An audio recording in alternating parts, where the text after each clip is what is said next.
So this is a webinar that's part of a series that SciStarter is very fortunate to do with LIBER.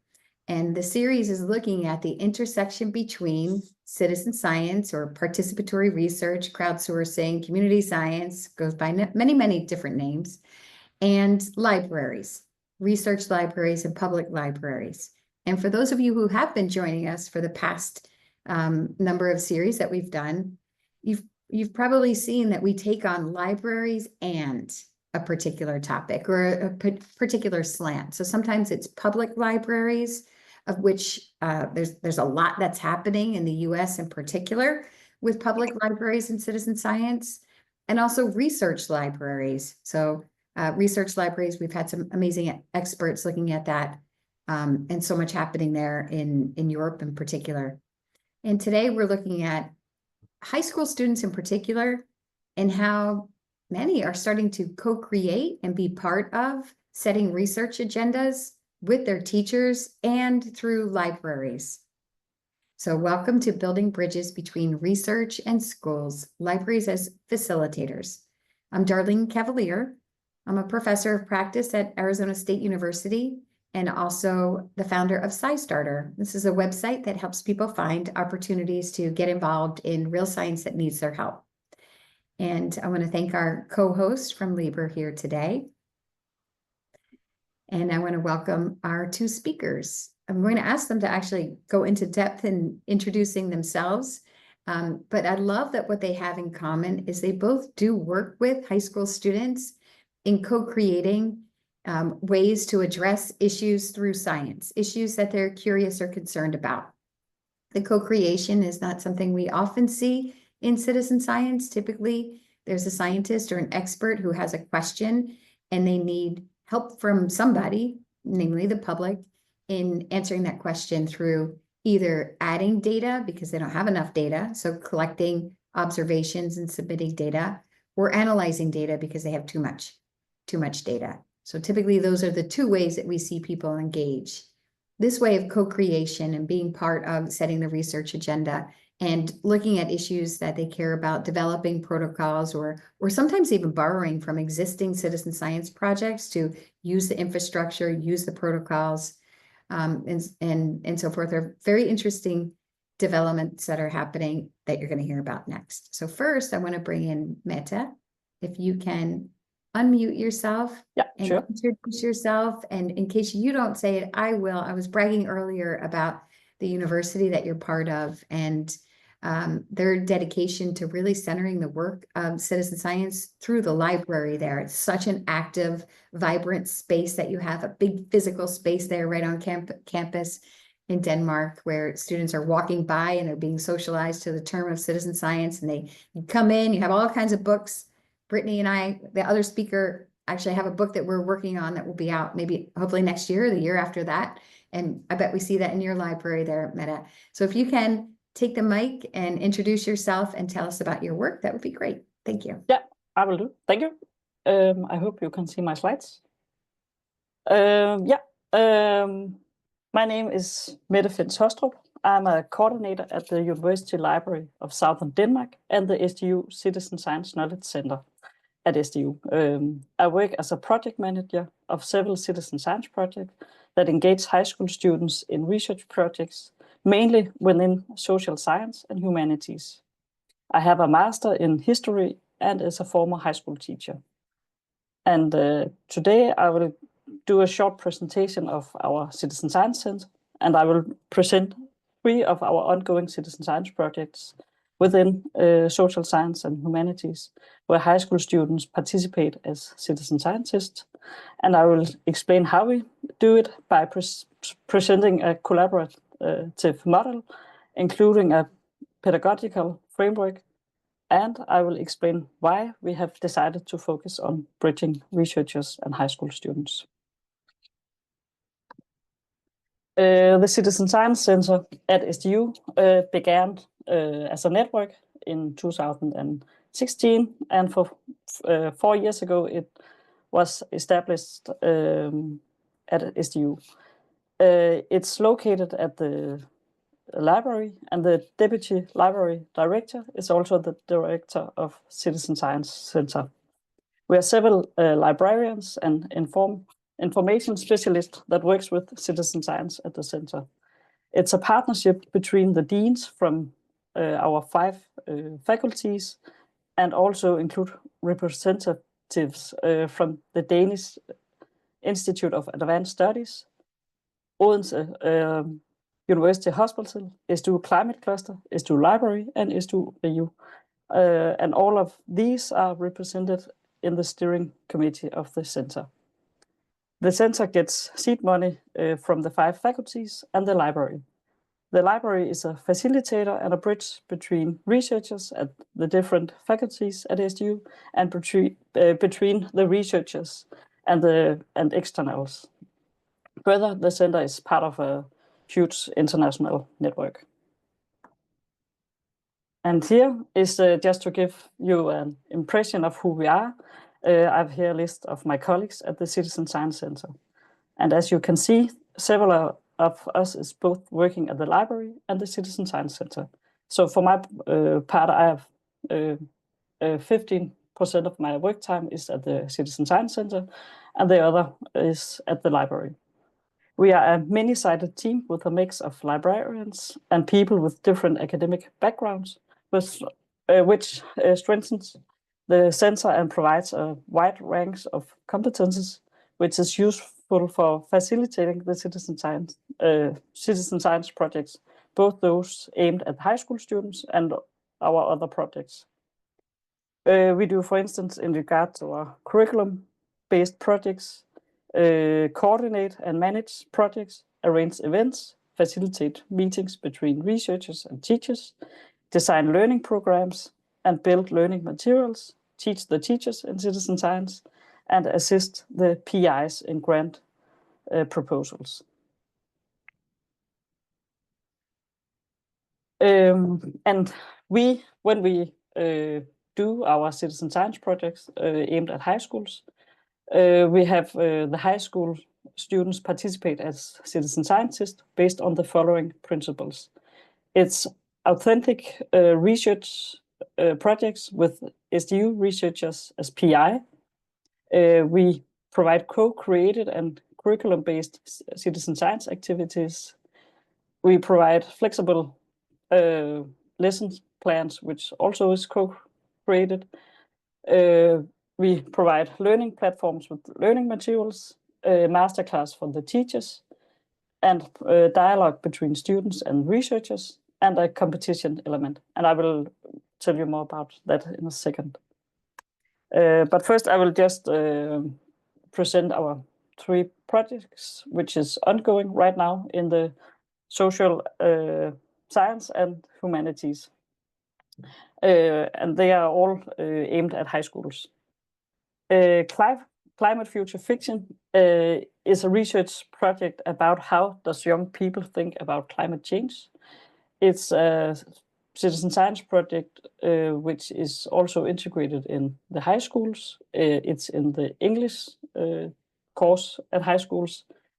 There's a module about 6 to 7 lessons, which the teacher teach, and it's a citizen science project because the students write short stories, which is research data, but they also analyze short stories, which also are used by the researcher as data, and they are trying to co-analyze these. They are trying to co-analyze the short stories, and the students get feedback from the researchers at the event. And there is this competition element. So if one year there are 7 high school classes, there will be 1 in each class who is actually which short story will win as the best in class, and there will also be an overall winner to motivate the students. And after 3 rounds of CLIFI, there is 330 short stories and analyses made by the students for the researchers. Last year, it got funded by Interreg climate future friction will now be called Fusion and will be upscaling and will be across the Danish-German border. So it will also include German high schools and also Danish high schools in Germany and Danish high schools. Another project is our history. It's about how did elderly people experience the societal changes in the 60s and 70s when women went to labor market, for example. It's a citizen science project where the high school students are out interviewing the elderly people as research data, and they process the data and giving it metadata for the researchers. They also, by themselves, analyze and interpret the interviews. And this they disseminate for the researchers as a poster session. So they do the interview and they process the data, and after that they make these scientific posters. It was funded by Velux last year, and the year before, and has been upscaling. So in the beginning, it was only in this southern Denmark, where the university is, and now it will be for the entire Denmark. And for now, we have 400 interviews, and there has been made 500 posters. And the aim is to get 1,000 interviews made by high school students. And then there is our last project, A Healthier Sound in Denmark, is it called? And it's actually a big citizen science project in Denmark, where 5 projects from the hospitals in southern Denmark will compete for funding, where citizens decide which project will get funding. And in connection to that, there's a high school panel, which is integrated in social science at the high schools, where the students will work with the researchers on how to disseminate the researchers' research and how they should disseminate this for the citizens.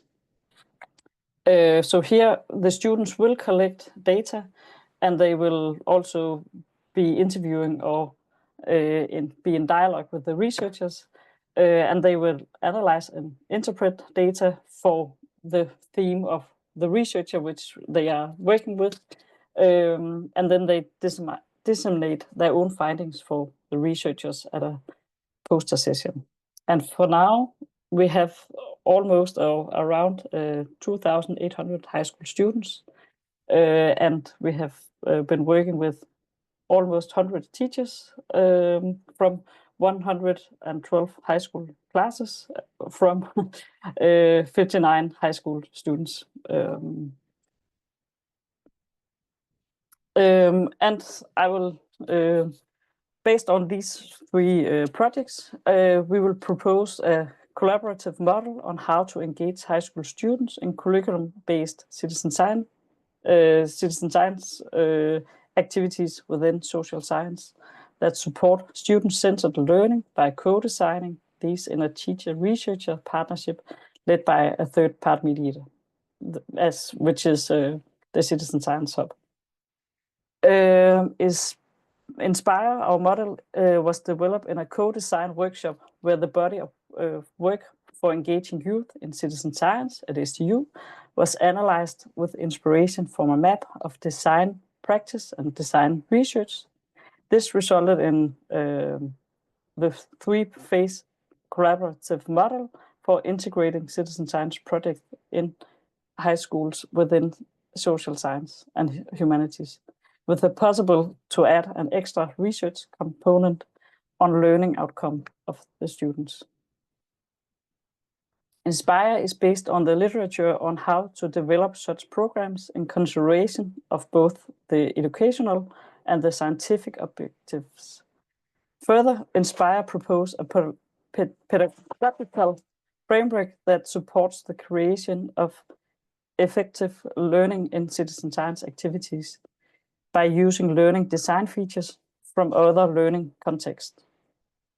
The first step is the input phase, where we first are in dialogue with researchers at the Citizen Science Center about the project and how we can engage high school students.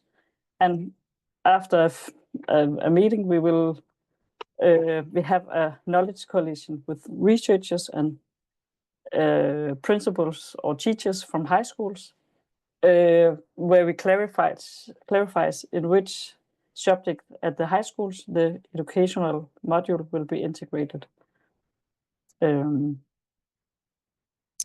based on a dialogue addressing learning opportunities in the citizen science activities and learning goals in the curricula. Further, this step specifies more practical matters as the duration of the module, when during the school year the module will be implemented, main target group of students, first, second, or third year students, how many times, and so on. And the second phase is the citizen science activities in the classroom, where we implement the citizen science activities using the pedagogical framework, which I will tell you about soon. And the third phase is the outcome, where there's the research by PI, sorry. And then we suggest that there can be an add-on research where fellow research, for example, by learning specialist, will do research on the outcomes of the learning. And the pedagogical framework, we use 3 design learning features, which is based on the concept from Bolens, made in 2020, and another framework made by Churchill on how to use science education in class, or how to integrate science education in class for teachers.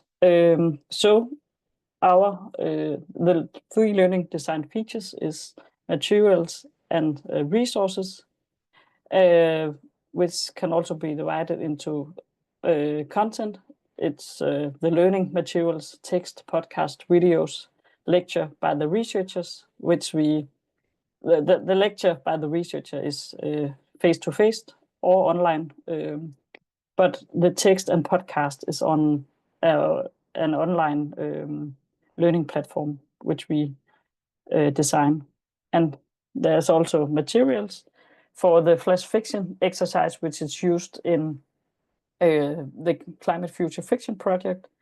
And there can be tools, which in our case, in our history, is a recorder, and the students also use various softwares, for example, text programs and for presentations, and when they presentation programs for the poster.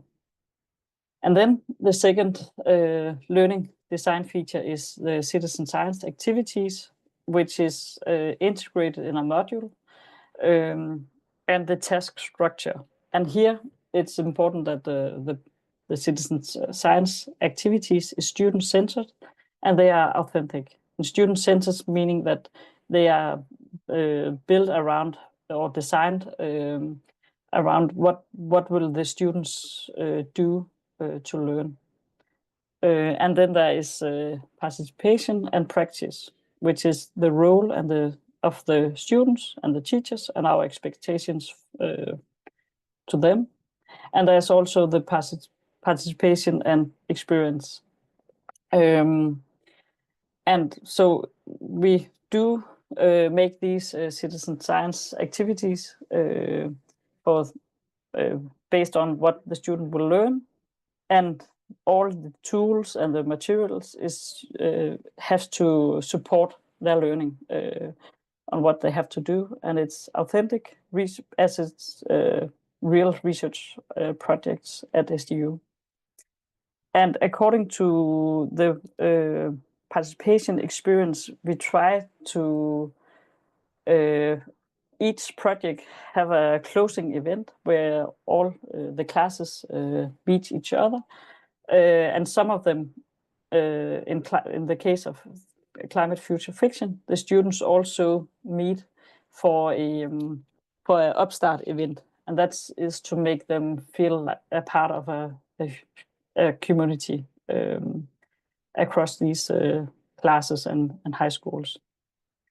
And the same for the teachers. They are actually participating in a masterclass where we train them in the and they learn about the research projects, but they also actually it's also to make them feel a part of a citizen science teacher community.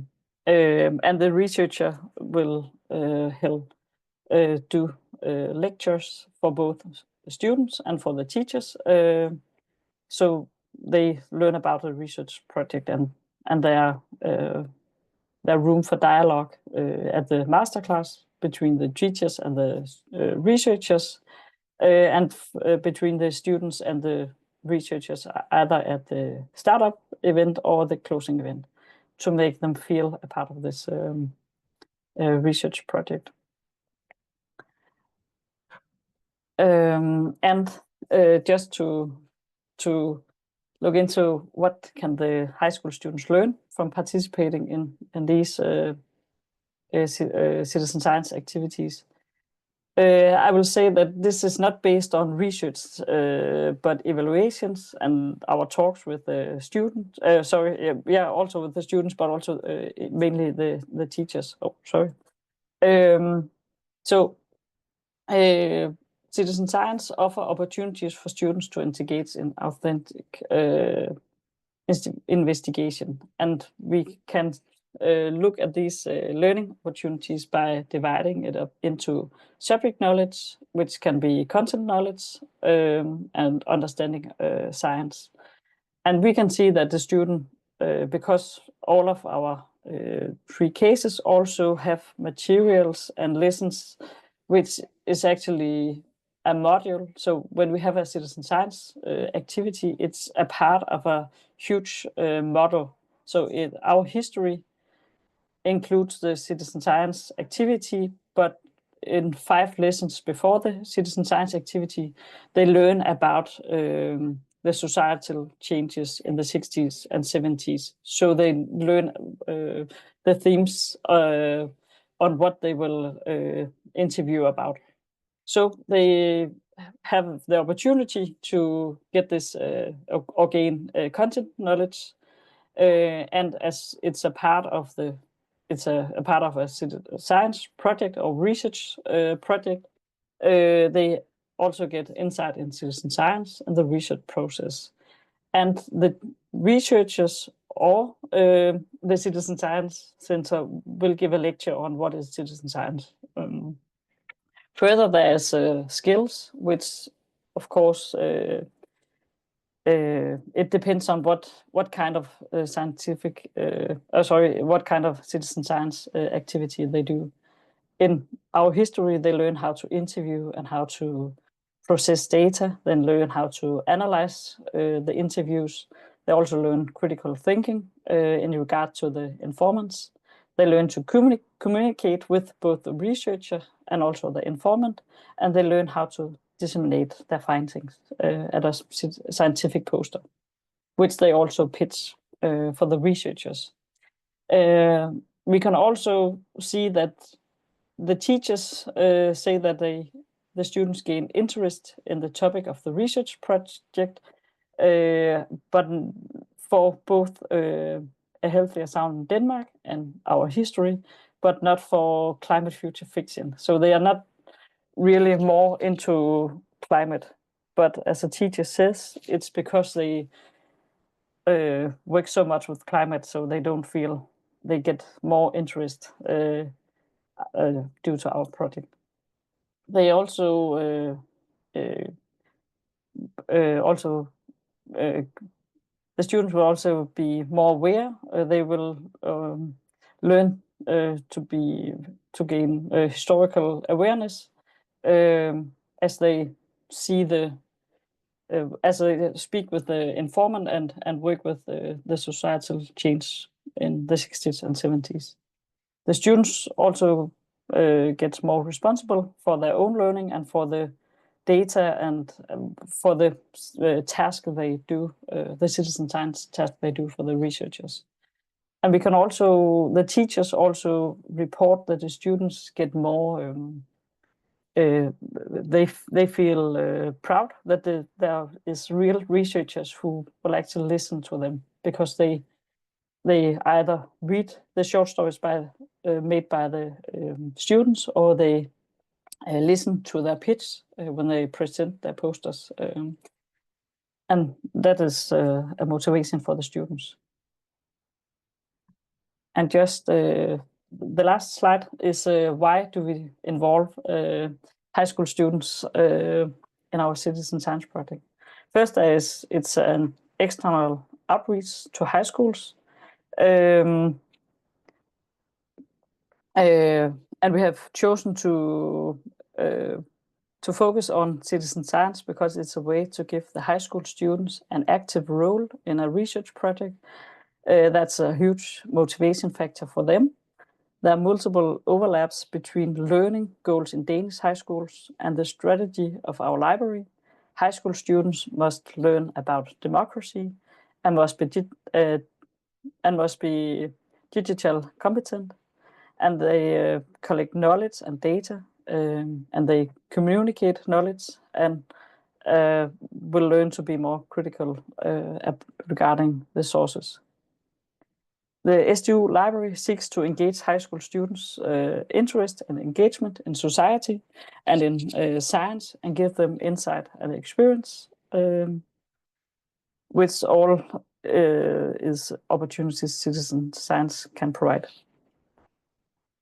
And for us, high school are the obvious choose as partners, because the high school students has an appropriate level of scientific knowledge, and citizen science projects may encourage students to engage in science and increase a pro-science attitude.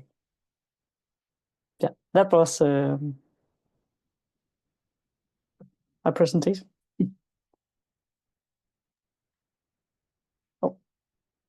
We do have a couple of questions, and maybe if it's okay with my LIBER partners, we'll get to some of these questions before we move to Brittney. Is that okay? Okay.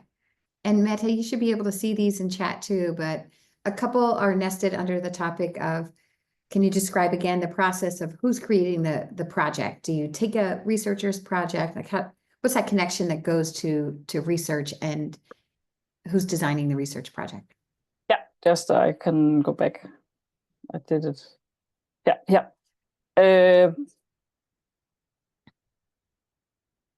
The research project, the researcher have an idea what they will read, what kind of research they will conduct. But it's in dialogue with us and teachers or principals that they decide how to engage the students, what kind of citizen science activity the students will do. So in the case of our history, the researcher knew that he would like to investigate how elderly people experience the societal changes in the 60s and 70s. But he didn't know how to engage the students. But he had an idea that what he would ask about. But the student and the teacher, the teachers has been involved in designing the citizen science activity in connection with the researcher. Is that answer enough? Yes, I think that answers the questions, but if it doesn't, don't be shy, anybody, about, continuing to push on this in chat. There's also a question about the role of the library. Does the library play an active role in, let's say I lost the question here somewhere. in each project, or are you more or less creating the scaffolding and the resources for the projects to work with? It's a question from Sarah, and it's a good one because part 2 of that question is about the investment of your library.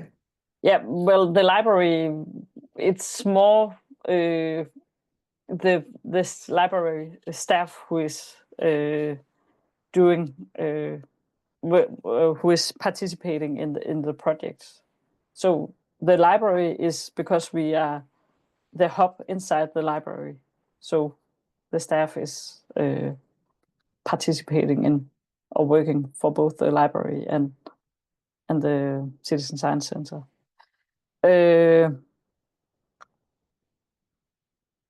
Did that answer? Or I'm not.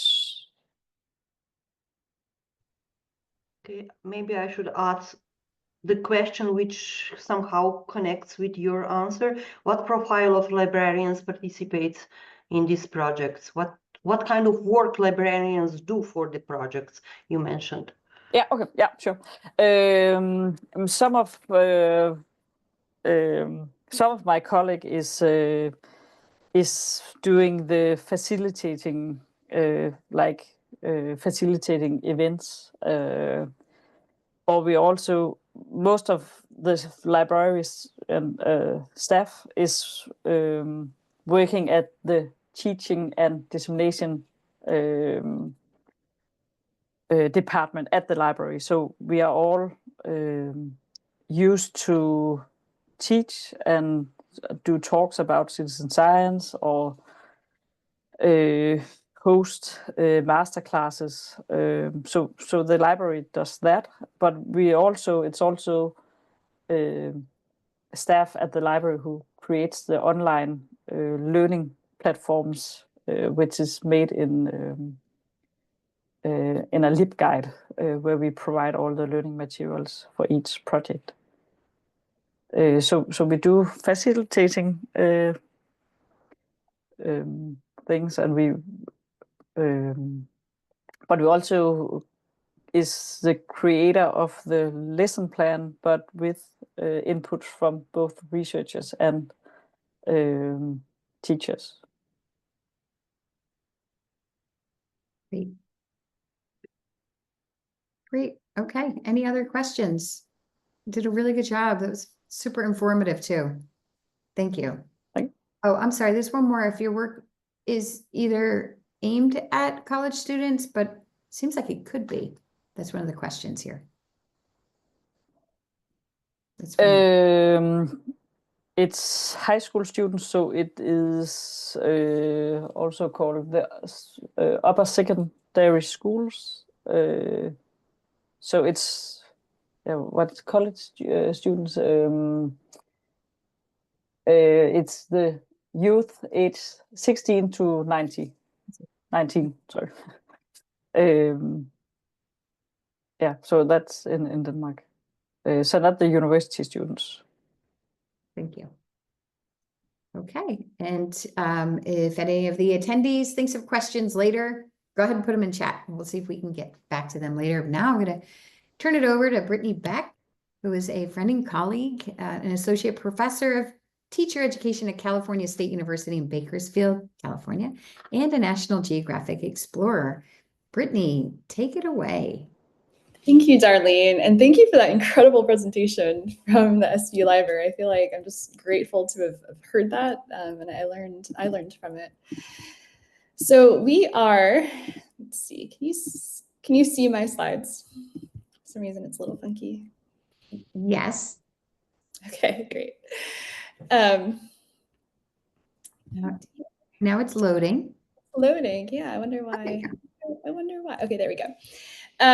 So yeah, thank you for that introduction. So to be explicit, my team and I, we convene and collaborate with libraries, but we also convene in many other educational spaces in California. So this picture is from one of our most recent convenings at the California Science Center, in which we convened youth, scientists, storytellers, educators, to consider issues that are relevant to Los Angeles and to build their capacity to participate in existing citizen science projects that might help to give them additional insight into their community and their place within it, as well as an opportunity to develop new citizen science projects that tackle enduring issues in different ways that are not yet being addressed, and we'll get into that in a bit.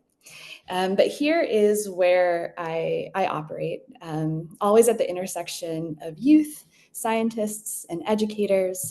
And as I think about this work and the work of citizen science, community science, these are the components that I visualize in my head and that I consider core parts of our work at these intersections. There's question posing, data collection, data analysis, and always a data-informed action piece. And most recently, there's also a storytelling thread throughout regarding the people, the process, the products, the vision for the future that have always been a part of the work, but that we're leaning into more, not only to help us visualize and operationalize this work, to share it with others, but to also use it as a mechanism for our own processing and reflection regarding what happened, what it means, and how we want to continue to engage in this work in the future.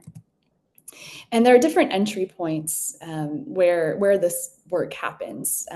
Formally in class lessons in both K-12 and higher education. As Darlene said, I'm an associate professor of teacher education. So I teach the next generation of educators, and I use citizen and community science as one of my core curricular and pedagogical elements. I'm at the intersections of two disciplines. So I teach science methods with an emphasis on environmental science. And then I teach social science and civics. And what I love about citizen and community science is I think that it's a beautiful blend of those disciplines. And so no matter what course I teach, I always find a way to integrate citizen and community science in terms of preparing educators to use that type of curricula and pedagogy in their classroom.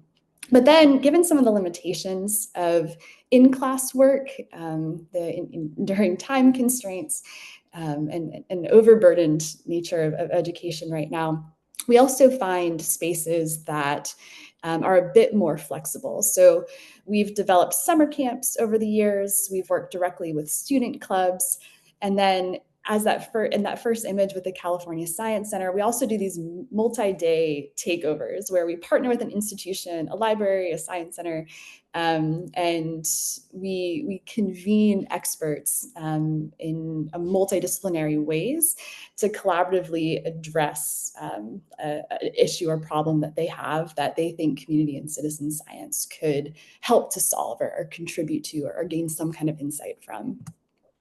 And as I think about the co-design model, I also have this image in my head, this honoring that educators, students, scientists, researchers, each bring their own type of expertise to the table as we're initially engaging in the work, and also how that expertise might evolve over the course of the project. So a lot of the initial conversations are about that expertise that these different populations are bringing. And there's some expertise, they're not discrete, right? They're not mutually exclusive, but these are some trends that we've seen as we've brought these different groups together, in which scientists bring content and field knowledge, research methods. Educators have rich curricular and pedagogical knowledge, knowledge of state standards, this beautiful ability to boundary cross, to take information in the world and translate it into lessons in the classroom. And then the students, how they bring their lived experiences, community knowledge, and embodied knowledge into this work. So often as we're engaging youth in community and citizen science, and we're talking about naming these things that are happening in the community, one of the most dominant reflections that I hear from them is one student said, I had a sense that something was wrong, and I feel like I felt it in my bones, but I didn't know how to name it. And this process has helped me to connect the dots. And so the honoring that youth too come with experience and knowledge about these issues, even if they might not have the language to describe it, their experiences are just as valuable as everything else. And then with that expertise, we convene in big and small ways, in classrooms, on Zoom. A lot of this just shakes out with these very explicit conversations about who we are and what we want, what our individual goals are for the work. And this also willingness at these convenings to be iterative, to start with an idea and know that with new information, that idea might change. And so we have worked with several existing citizen science projects, like we use iNaturalist and debris tracker, camera trap work. But through starting with those existing citizen science projects, somewhat in a grassroots sense, we've also had 8 different new citizen science projects evolve that focus on different issues that are relevant to largely Kern County, California, but now are being scaled to different parts based on some of the methodologies that we've developed. Now, I'm not going to talk about all of these, but I put them here to give you a sense of the type of projects that we've done that bring together youth educators and scientists. Now, these are a lot of these, and these are pretty cool in that they're driven by different stakeholders. So some of these projects, like the San Joaquin Kit Fox project that I'm going to go into depth about, as well as Valley Fever, are scientist driven, where the scientists, which are researchers at my university, California State University, Bakersfield, came to me and said, hey, I know you do work in citizen science. I think I have a project that might be relevant. Like, here's what I'm grappling with. And then I worked with them to find educators that might be a good fit to add to the team and co-design curriculum and citizen science experiences, protocols for those projects. With Trout in the Classroom, that one is more educator driven, where we have an existing educator who is doing Trout in the Classroom, where they grow trout or they nurture trout from eggs, and then they release them into the local river. But she wanted to do more. Like, she saw the empathy that students were developing for these trout, and considering into what condition are students then releasing this trout into the river. A river that is essentially a river to nowhere, because the last 30 miles of it are bone dry. And so in collaboration with Trout in the Classroom and then Bring Back the Kern River, it's this multidisciplinary lesson in which an educator from like the biology side and an educator who is more like civics oriented are coming together to develop a curriculum that's not only connected to this work of nurturing trout, but also like broader environmental quality analyses that are going to be used to inform this broader lawsuit that's happening in an effort to bring back the Kern River. And all through the lens of trout. Like we joke that trout is just going to take us to the center of the universe because there are so many different connections with it. But then the other ones I think are particularly cool. So pesticides, art and graffiti mapping, farm worker oral histories, environmental justice stories. These are all youth-driven projects in which I convene youth with the lens of learning about environmental justice issues in their community from historical and contemporary lenses. And then these students, then I pose these questions to these students. So, here's where we are. Here are some names for the things that are happening directly to you and to us in the community. How might we address these issues? And so they're developing these like projects with Survey 123. So this is Survey 123. So this is more like community science oriented, in which they're documenting the use of pesticides in both legal and illegal ways, as well as developing an app that helps to notify local populations when pesticides are being sprayed, which is essentially California law, but is not being followed. And so there's like this grassroots movement from students to develop this data set related to when pesticides are being used with an alert feature that helps to notify those nearby. Farm worker oral histories. So I'm working with undocumented youth in California who are children of farm workers or farm workers themselves. And a lot of these students in urban California, I mean, they feel like they come, like they say, like we're a nowhere town or a pass-through town. But this is the setting of Steinbeck's like Grapes of Wrath, the setting of the United Farm Workers Movement, Cesar Chavez, Dolores Huerta. And so we are working to try to capture some of those oral histories and doing this multi-generational storytelling that is helping students see themselves and their communities and their families in new ways, and continuing to fuel some of the activism related to pesticides and other environmental health issues that farm workers face on a daily basis. And then another student is doing art and graffiti mapping, where they saw graffiti all over their community and somewhat connected to them learning about the rich history of their community. They asked, well, why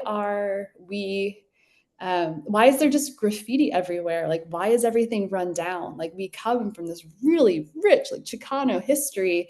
That should be what's represented on our walls. And so they started by mapping some of the graffiti and then identifying spots for murals. And their goal is to make Arvin a mural hotspot, and to have this interactive feature in which there's a QR code associated with the mural, and those who pass by can pull it up, learn about the mural, and share their own reactions to the mural as well. So it's an interactive art piece throughout the community. And these are all encapsulated in this like broader idea of just environmental justice stories. But I wanted to show, so that's kind of a lot. It's like the 30,000-foot view of some of the work that I do, but I thought it might be helpful to take a finer grain approach using the San Joaquin Kit Fox as an example. Now, this was an interesting case, and it's why I chose it, in which it was originally scientist-driven. So Dr. Lucas Hall, who I'll introduce, he's a wildlife ecologist at CSUB, and he came to me with a question about citizen science. He says he thinks it might be a good fit. And that just led us down a bit of a rabbit hole to something that did eventually become more student-driven. And that's just a lesson that I learned, that sometimes you start with that scaffold of like an existing project, but there are ways to make it flexible and interactive and engage students in finding their own path, even within that kind of structure. And so this adorable creature is a kit fox. This is a juvenile, so particularly cute. But most often you'll see them like this. So this is on the CSUB campus. They are urban carnivores, kind of like raccoons, and they actually live their full life cycle in urban environments. The moms make dens in grassy areas that they could find. And this is an example of these little kit foxes on our CSUB campus. Going back into the den, you can see it's like in the middle of like rubbish. But you could also see here that there is a camera trap. And so this is a camera trap image from our campus, I think from the same kit fox population that you just saw. And Dr. Lucas Hall, he had been studying kit foxes for 10 years. And when he came to me, he said, well, I've been studying these kit foxes, they're endangered, for 10 years. And I've published journal articles, like I've done all the good things academics should do in pursuit of conservation. But he never saw it having an impact in the community. These kit foxes, they have a PR problem in that people think that they're pests to be shooed away, to be gotten rid of. I mean, they're not aggressive towards humans. They try to just peacefully coexist, but there's just this misconception that they are some type of aggressor. And as I was talking to him, I learned that because the kit foxes have, they do need some kind of grassy area for their dens. And then in urban environments, especially in Kern County, the places with the most grassy areas are universities and schools. And so he just offhand mentioned to me that he has a camera trap on every single high school campus. I asked him, well, do teachers and students know about that? And he said no. So I was like, all right, so let's start there. So in collaboration with Dr. Hall and then his graduate student, Megan, through our connections, we found a high school biology teacher, Danielle, who'd be willing to tinker with us. And I think that you have these, I think that's just where it starts and where you have to be willing to start with some of this work. Find a small group who's willing to exchange ideas and try it out. It doesn't have to be huge. It just has to be a start. And this is, so from all of these conversations, this is Dr. Hall talking about what he sees as the impact of this work.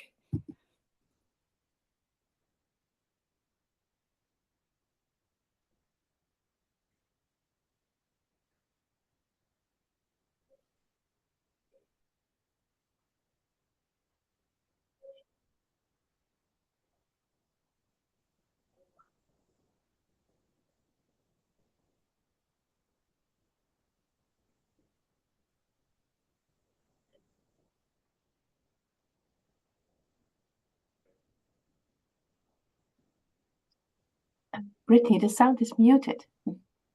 Oh, well, that's helpful. I don't know. Okay. Here, I'm going to just stop share and share again with sound.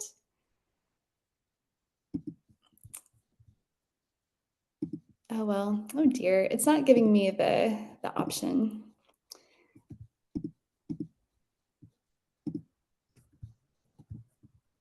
All right, let me see. Let me try one more time. The value of citizen science in my Can you hear that? Yes, we can. Yeah. work is almost inexplicable. We end up with hundreds of thousands of pictures in our lab that we have to process. And processing that amount of data is such an insurmountable task for any given individual or even handful or dozen individuals. Getting through that many pictures in a timely fashion is extremely difficult. And so you asked me the value of citizen science. It's like, without citizen science, we can't get through this information in a timely manner to help these foxes. By the time that we are able to even pull out any patterns or learn what we want to learn, it might be too late at that point. And so without these extra hands, we just couldn't do it. So this is Dr. Hall, now a convert to citizen science after some curricular planning that we've done. But this is also a resource, like an easy data talk. So we think about, so as we're doing this project, we're also thinking about like what resources might be helpful, not just for the curriculum that we're developing with this teacher, but also what resources could be used in other classrooms to introduce this work, and especially other classrooms that might not have time to take on a full citizen science project. And so this is a data talk with some images of a healthy versus, or unhealthy versus healthy kit fox and some questions, just to start a conversation with students. And so to go back to how Darlene framed some of the work at the start of this session, it did truly start with Dr. Hall and his need to analyze data, large amounts of data, but also just to help raise awareness about the kit fox in general. And so what we did is with Danielle's class, Dr. Hall and I and Danielle, we convened with the students. We refined a protocol that was manageable for students and Danielle and Dr. Hall and his team in order to teach them how to use the camera trap, how to maintain the camera trap, how to extract the SD card and upload the images, and then ultimately how to identify this disease called mange that at the time was significantly reducing the kit fox population. This is more convening. So this is convening in the context of like in classroom work, but then we also put together a summer camp in collaboration with the high school district, just for girls who are underrepresented in STEM fields. This is Megan, his grad assistant, showing these students how to, same thing, how to operate a camera trap and monitor kit foxes on their high school campuses. There's also a lens that we brought in terms of like not only like in terms of that data informed action piece, like once they learned about the kit foxes, this is an opportunity for them to say like, okay, now what? And the broader question we pose to them, so like based on this information that you've learned about kit foxes, how might you make your campus, knowing that it's a home to kit foxes, a more kit fox friendly campus? And so one of the pieces of information that we shared was that over 100 kit foxes in the past 30 years have died just due to soccer nets alone, because they get entangled, they get strangled, they starve. And so these are the students going out to their soccer field and thinking about what it, how easy it might be just to roll up their soccer nets. And so across high school campuses in Kern County, there's now a policy that, after practice, all soccer nets are rolled up at the end of the day and rolled up when they're not in use. And that's an effort to help reduce that cause of death amongst the kit fox population. And we are also engaged in some work across the grade levels. So while it started in high school, we're thinking about, so what does that through line look like from kinder through high school? And so this is one of my teacher candidates. So in the context of one of my science methods coursework, courses for elementary educators, I pose that same kind of problem to them and ask them to co-design a lesson with me related to kit foxes in a way that would meet the needs of their elementary students. And so this is them learning about kit foxes, developing a field guide, and ultimately engaging in some tagging of kit foxes through the platform Instant Wild. And so, we're having success with it within our community, and we leverage the Instant Wild platform to engage a broader audience, in which the images, all of them were tagged, within a week. And right now we're still tinkering with what that looks like in the long term, but it's this awesome way that I found that educators can continue to engage with the work, like have this easy entry point to pull up Instant Wilds and in the context of a brief data talk or lesson, and help educate students about kit foxes in the community. And kids think it's just so cool that they're looking at real images from Kern County and doing their part to try to protect them. And so we had been doing this work for a few months, and then, and this happened within the high school biology class, so Danielle's class. So the students had been tagging kit foxes that they thought had mange, did not have mange. And mange can be deadly if left untreated. If it's caught early, it's fully curable. And you often see it's caused by a mite in their fur that causes them just like scratch off their skin essentially. And so there's usually some very evident like signs that a kit fox is experiencing mange. And so students came across this image from their campus, from one of the camera traps, and they tagged it as per the protocol and said, we think this kit fox has mange. And then they sent it to Dr. Hall in his lab. And Dr. Hall and his team looked at it, and multiple people, multiple professors and grad students said, no, they pushed back and they said, no, I don't think so. It looks like he might just be a little thin. He's having a rough go of it. We don't think that this kit fox has mange. And so the students got that reply back and and reflected on it. And then the next week, they pulled up that same image of the kit fox again. And there was just this sinking feeling. I mean, they had been looking at hundreds of images of kit foxes by this point, and something just didn't feel right to them. And so they discussed it with each other, and with the support from their educator, they decided to push back and say, could you look at this image of a kit fox again? Like, we really think that there might be an issue here, which is this amazing kind of shift in kind of the traditional power hierarchy you might see between students and youth and scientists or more formal researchers, in which the youth were now feeling confident enough to challenge the university team. And so partly to just appease the students to double check, Dr. Hall and his team came out and trapped the kit fox, tested it for mange, and the kit fox did in fact have mange, and they were able to treat and release the kit fox back onto the high school campus. There's the newly healthy little one. And so this was this powerful moment in which students were able to engage in this data-informed advocacy. And you're thinking about the question of how do you save an endangered species? I mean, there's one more healthy kit fox on this high school campus than there was before. And that's a small drop in a much bigger bucket of saving an endangered species, but bringing together youth, educators, and scientists was part of that answer of how to save an endangered species, because they didn't save all of them, right? But they saved this one through the work of citizen science.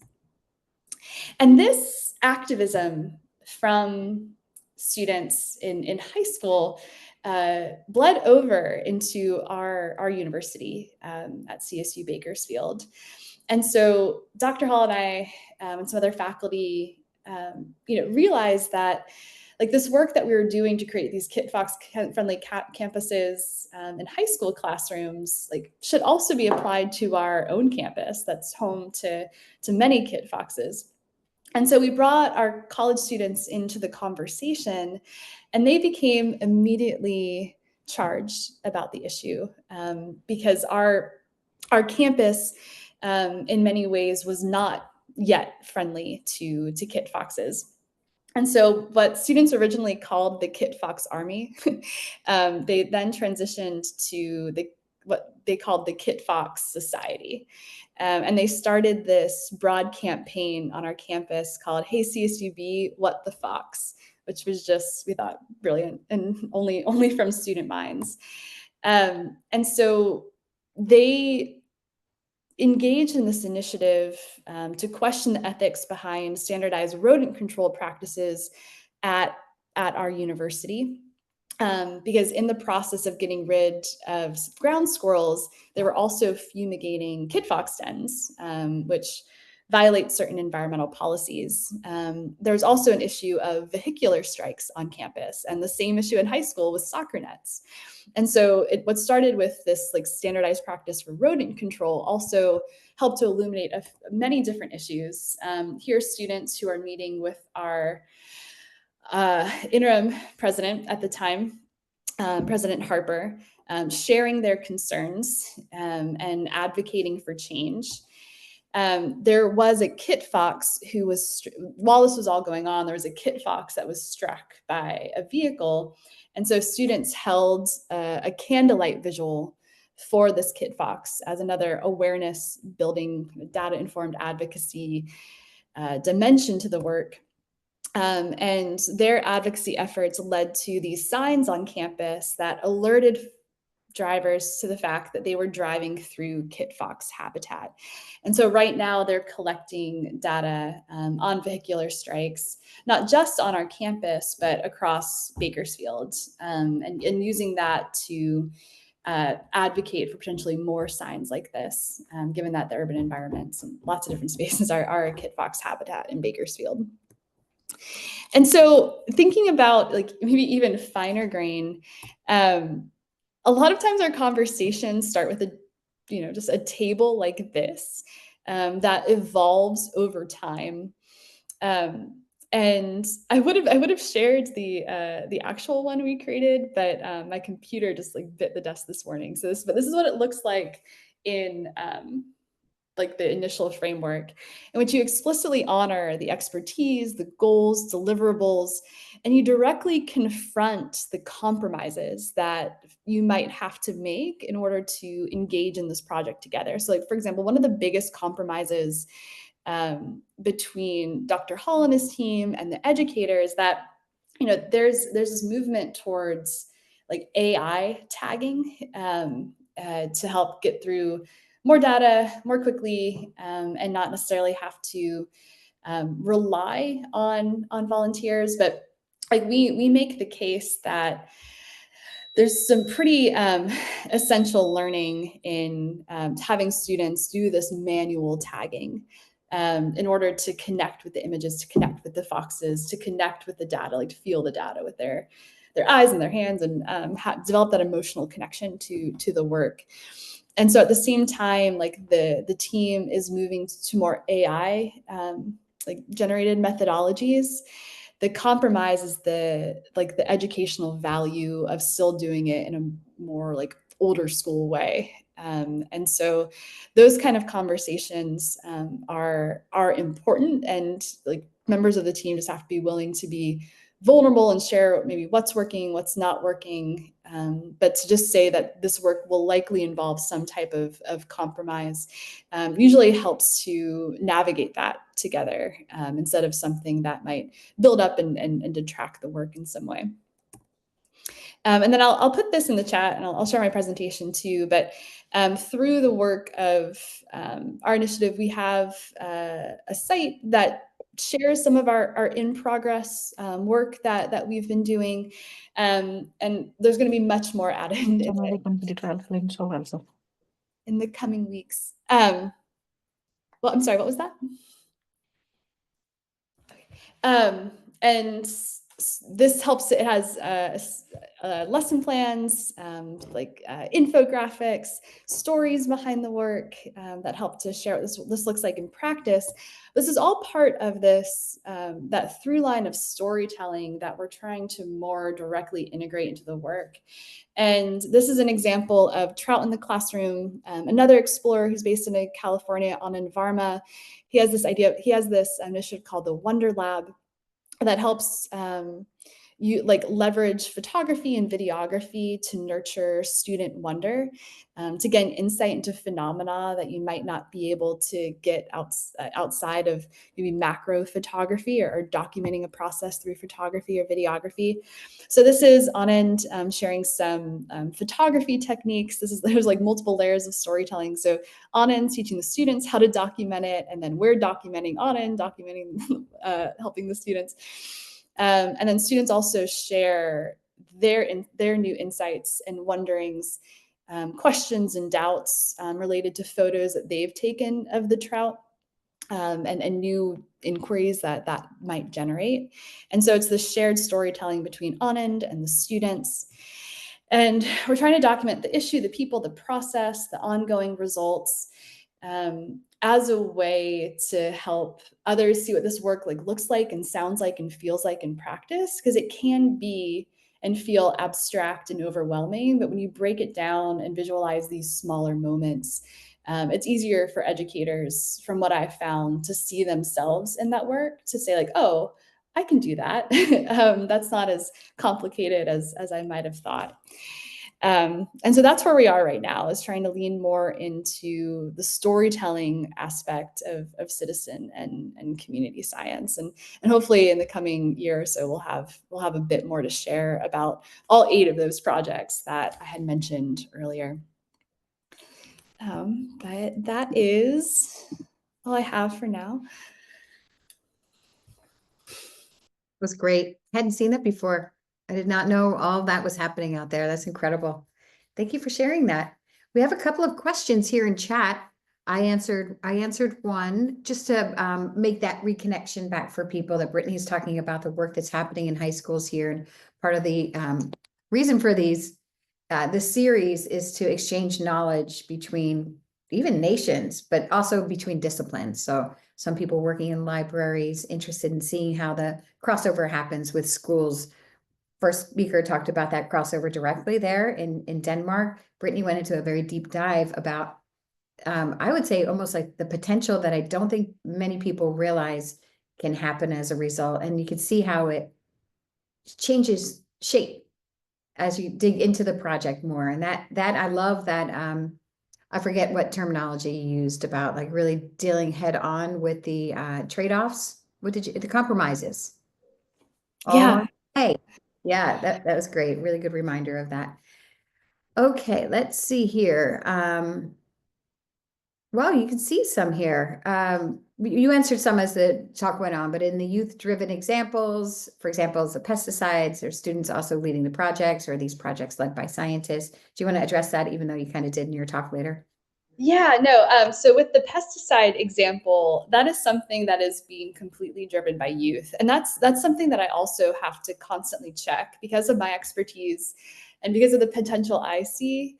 I also have to check the extent to which I push and co-design. So right now with the pesticide example, I'm like leaning back a bit and I'm seeing what's surfacing for the students. So their vision right now for the app, they have it all mapped out in a mock-up, but they're taking a computer science class next year, and they have a project related to that computer science class. So I'm going to work with their teacher and have this app be part of their computer science course that they develop. But we're also working with a local pesticide activist who's been doing this work for decades in the community to help layer in some of the expertise that the students might need to develop the app, to know how to navigate the systems, and to access pesticide data, that type of stuff. And so that's the explicit conversation I have with the grown-ups, like the adults, is like, let's see what surfaces for students first, and then let's enter that co-design process, but not in terms of telling them what to do, but maybe sharing resources or asking probing questions that might help them to think about it in different ways and come to some of these conclusions on their own instead of it being top down. There's another project too that I didn't mention that's very similar with based on the wildfires that happened in Los Angeles. There's a group of students who are they want to use ArcGIS and Survey 123 to document wildfire impacts, maybe through this existing like biogeography project, but also to layer on community voices in terms of like not only environmental impacts, but how are humans responding to these impacts. And so right now they're in this phase of like, they've developed a full outline for the curriculum. And so I see like some gaps. And so what I suggested is like, let me bring in an ArcGIS expert, and they'll do a presentation on the possibilities and limitations of ArcGIS and Survey 123, and then using that to inform students. And so it's like, it's a bit of a dance sometimes, but when you're trying to keep it student driven, it's just be cautious not to like push them in any one direction, but suggest resources and opportunities that might help them fill in some gaps that you see related to the work. I think that helps address this other question about how do you feel about utilizing the physical format learning system, learning from textbooks, lectures, notes, etc., compared to videos, online abstracts, PDF. I mean, I think you actually just gave a really good example with the kind of cross-pollination with a computer science course, but I'll let you address that question. Yeah, that's a really great question. So it's a combination. I use generally a universal design for learning approach that creates flexibility to meet the needs of different learners. And I think we're all different learners. It's not just youth, it's also scientists and the educators are learning a lot through this process. And so as much as you can make the work multimodal, so texts and videos and images and PDFs and interactive conversations, that's just good teaching and learning. And so that's what we try to do with our work too, is to integrate multiple ways to interact with the information. I'm going to insert a question. It is related to some that we heard, but have you either started working with or considered how your university's library might play a role in some of your work? Yeah, we've talked about that. And so we would love, for example, with the with like the Kit Fox research that we're doing, that's one of the conversations that we're having, is having a section of the library that's dedicated to like this Kit Fox citizen science work that we're doing through camera trapping, to both teach them about the issue, to have camera traps that they could, check out and play with in their backyards to see what they might be able to capture. So that's an active conversation right now, because we, especially after hearing, SDU library's presentation, the fact that our university could be a hub is really fantastic. And I think part of it is, we've done a lot of work with K-12, and most recently it's transitioned to higher ed. And I think we're going to more directly explore the possibilities of that partnership. But I love that idea. Great. Any other questions? Okay, let's see. We have to leave. Okay. Goodbye to Elena. But any other questions, please add them here. Let me see. Yep. And then also for my Brittney, do you have any questions for Mette? Mette, do you have any questions for Brittney? We didn't get a chance to do that yet. No, I don't think so. I guess my only question is, can I come to Denmark and see it all happen in action? Yeah, I think you're more than welcome. Yeah, I would like to hear more about how you engage actually the students in the co-design of the project. That's quite interesting. We have a project which I haven't mentioned, but it's because it's a part of a European project where the PIs is actually from Poland, where we have the students the researchers made a survey, and the students will have to go out and find respondents in Denmark. But before the survey was made, finished by the researchers, the students could come with the changes for questions or something like that. So the researchers adjusted the survey after the students had seen it, but we haven't really co-created the projects with the students, only the teachers. So that's quite interesting. Yeah, thank you. And part of that process too, sometimes you have to be willing to let the students like have something not go well, right? And so they can learn from the iteration. And so that's part of it too, and part of the trust building that we have. I'll be happy to talk about all that with you. Sarah has a final question. Do you see an impact on teachers and or teaching practices for your work? I do. So all of the teachers that have been a part of the initiatives, either as like the main teacher of record, or sometimes we work with guidance counselors or after school folks, science center leads, introducing the idea of citizen and community science. Many of them had never heard about it or used it before. And as one teacher said, like it scratches an itch that she had for rigorous, relevant, and community embedded instruction. And like a type of instruction that she's wanted to do with students, but didn't feel like she had like proper methodologies for. And so usually the educators are then, once they do like one form of citizen science project, they're looking at how can I integrate others? And if it's not citizen or community science proper, it's like, how do I teach through the lens of real issues that are happening in the community, and start with student narratives? And so that's been some of the biggest impacts, is like once they do one project, it definitely shifts the way they think about their teaching. And on the student side, impact on science literacy.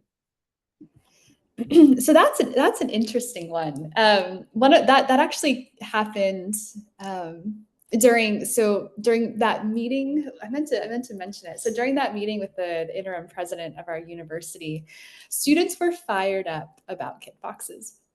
But we did, as as they were describing the issues and advocating for change, we did notice some inaccuracies, misconceptions, like a misportrayal of maybe what's happening, just lack of nuance in understanding the biology, the ecology of it all.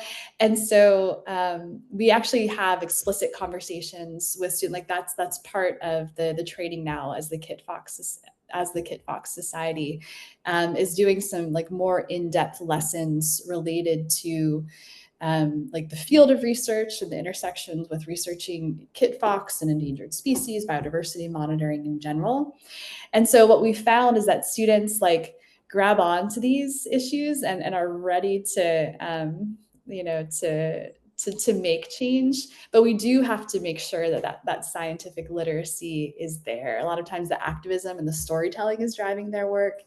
And so we've made some more intentional efforts to make sure they have all that proper background knowledge related to the different projects in which they're engaged. And so through that more intentional shift that we kind of learned by doing and learned by error, that's a core part of the programming. Awesome. That's a good way to put it. Any final questions for either speaker or the organizers? Or yes, I would like to ask the same questions to Mette, actually. Do you see an evolution in teaching practices or an impact on science literacy with students? On the teachers, actually, I don't know if they do anything else in their class afterwards, but we can see that a lot of them is actually participating in our project again. So they engage a new class the next year in our citizen science activities. And I heard that the teachers is actually quite motivated themselves on the topics. And then they feel that they gain new knowledge, also more academic knowledge on the research projects. But I don't know if they do anything else in their class afterwards, if that does make sense. And on the science literacy, we don't have any research data on that, but I think they actually they learn the students when they do hand in their evaluation after the module, they say they have gained an insight into research, and some of them are more interested in conducting research or participating in other research projects. But the teachers say, because we had a small focus group with a few of the teachers participating in some of the projects, they said that they could see if they participated as second year students, that when they were in third year and they had to hand in a paper about where they have in Denmark they have an exercise in the third year where they have to use two disciplines to answer an academic question, which they decide themselves. And a lot of them used interview, which had been participating in our history, did interview the next year. And the teacher said that they could see that the students who had participated in our history had learned about interviews and had been out conducting a real interview before, which the students who hadn't participated didn't know that much about interviewing. So I think they learn some skills depending on what the citizen science activity is all about. Yeah. Those are important considerations. I just put a link there in chat. So thank you for bringing up that it doesn't have to be the subject and the content that helps with the increase in science learning or literacy, better understanding of how research works. Honestly, what scientists look like and how they work, how they themselves work and what they're like, all goes towards identity, efficacy, and so forth. So the link that I just put in chat could be interesting reading for those of you interested in designing citizen science to really enhance learning outcomes too. So thank you. Well, if there aren't any additional questions, I am going to ask my LIBER partners here if there are any final words or is there any other additional housekeeping? I assume we're going to send everybody a link who registered, possibly with links to the slides, although I didn't ask the speakers for that first, a link to the recording. Right, in LIBER we do the slides in Zenodo. We create a Zenodo page and we will send it to all the registrants. And also there's a recording that will be put on YouTube and we can also send the link. Excellent. Thanks everyone for sticking around, and I hope you enjoyed our webinar today. Thank you.